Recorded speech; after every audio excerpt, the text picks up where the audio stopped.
வணக்கம். இங்கே பாருங்கள், தொற்ற குழம்பு. மரத்தில் தொற்ற கொம்பு சொல்லுவோம். இது என்ன இப்போ இரும்பில் வந்திருக்கு. இங்கே பாருங்கள், நம்ம உயரமாக வேணும்னா உயரமாக ஆக்கிக்கலாம். இந்த இடத்துல எவ்வளோ உயரம் வேணாலும் ஆக்கிக்கலாம். பாருங்கள், சின்னதாக என்னன்னா இப்படி இந்த இடத்துல ப்ரெஸ் பண்ண சின்னதாக ஆக்கிடுது. சூப்பராக இருக்குது. நான் மரத்தில் நார் போட்டு வச்சுருந்தேன். இப்போ இது பிடிச்சிருக்குது. மார்க்கெட்டுக்கு போன பாருங்க, அவங்க விற்றுட்டு இருந்தாங்க. 100 ரூபாய் இதோட விலை. நல்லா இருந்தது. எவ்வளோ உயரம் வேணாலும் அடிச்சுக்கலாம். நம்ம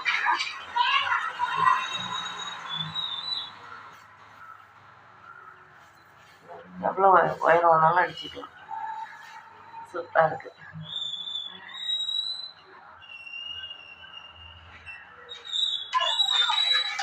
பிடிச்சிருந்தா கமெண்ட் பண்ணுங்க, லைக் பண்ணுங்க. மகிழ்ச்சி. நன்றி. பாய்.